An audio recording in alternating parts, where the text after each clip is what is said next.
A paz, irmãos e irmãs, que Deus nos abençoe, sempre uma alegria encontrar aqui com vocês.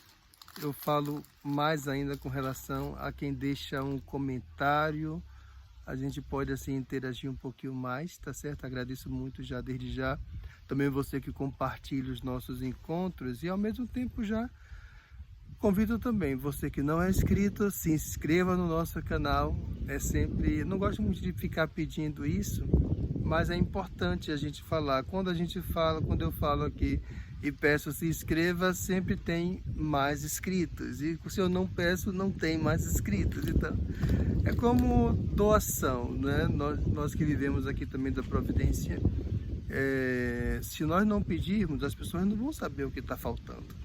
Então, precisa falar certas coisas, né? Desculpe, não ache chato.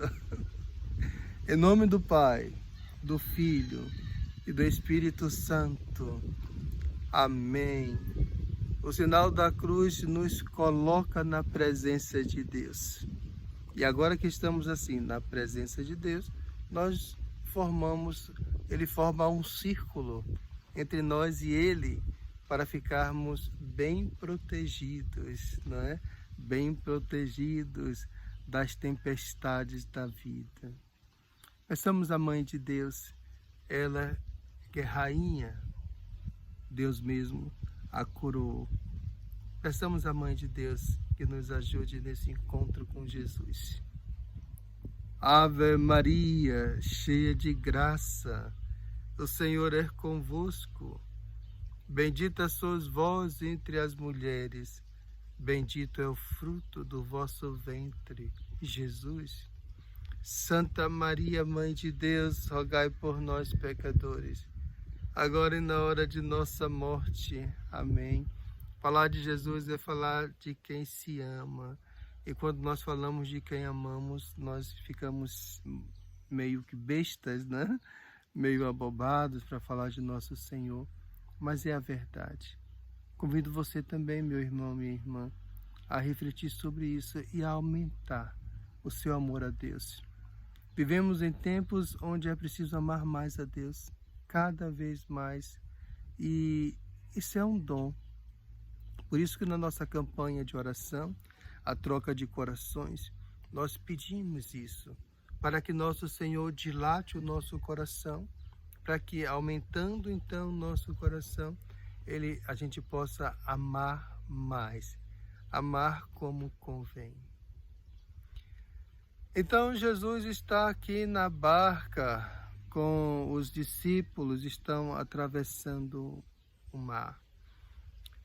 E a tempestade chega, os ventos, o mar muito forte, muito bravo.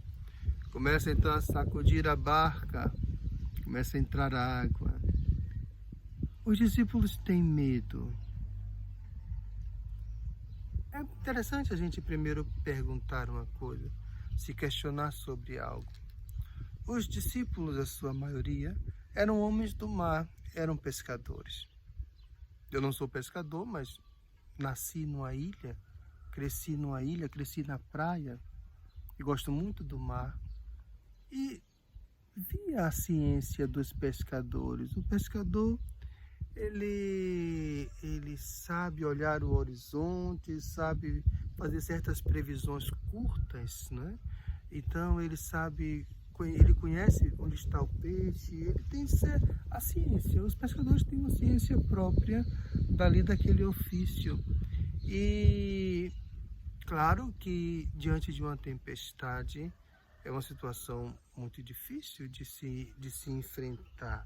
Uma tempestade realmente é uma situação difícil, mas mesmo sendo uma situação difícil, os pescadores, a princípio, estão prontos para isso, né? Estão preparados para isso, enfrentar essas situações difíceis que também o mar pode causar, né?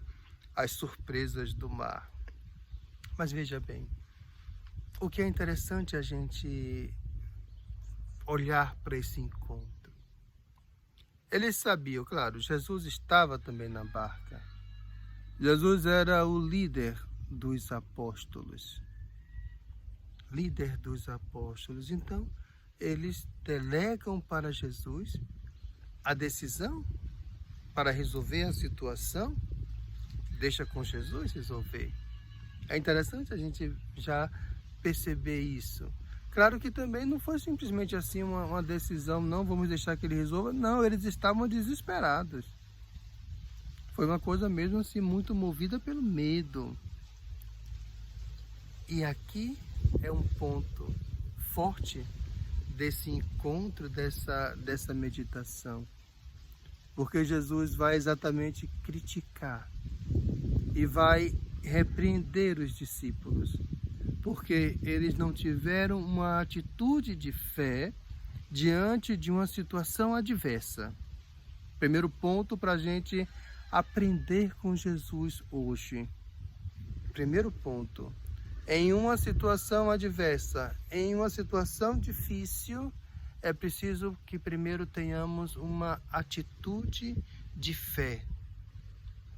Primeira coisa, uma atitude de fé. Veja bem, uma atitude de fé vai nos dar sustentação, inclusive psicológica, para enfrentar o caso.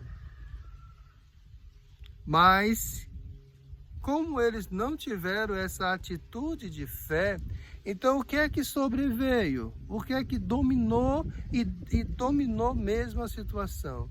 O medo. Então o medo travou totalmente ali a vida dos discípulos naquele momento. O medo travou. Então eles vão chamar Jesus, Jesus vai levantar e vai acalmar o vento e o mar. Gente, a provação existe na vida de todo mundo.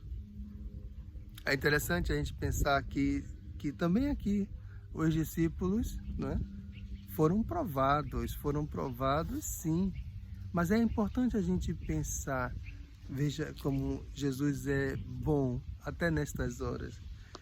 A provação vai acontecer em um lugar onde eles estão a sós. Onde eles estão a sós. Porque se a provação acontecesse em um lugar com pessoas vendo, se a multidão estivesse vendo, enfim, de modo geral, eles ficariam desacreditados. Porque depois seriam apontados aqueles medrosos, não é? Mas não. Ali acontece uma situação difícil e aqui a gente vai entender já já por que acontece aquela situação difícil, mas de um modo mais reservado, ficou ali entre eles a situação. E por que a provação? Quando você vai para uma academia fazer musculação, você precisa pegar certos pesos e acordar os músculos de acordo com suas necessidades de saúde. Então é o peso que vai fazer certos músculos acordarem, né? A provação acorda e fortalece a nossa fé. Nós rezamos no Pai Nosso, o próprio Jesus nos ensinou isso, a dizermos ao Pai, livrai-nos do mal. Sim, e pedimos que Ele nos livre do mal de fato. No entanto, somos provados e as provações fortalecem a nossa fé. E com a fé forte e firme, o medo não entra.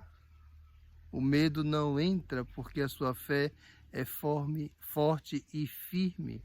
Você sabe onde você colocou a sua confiança.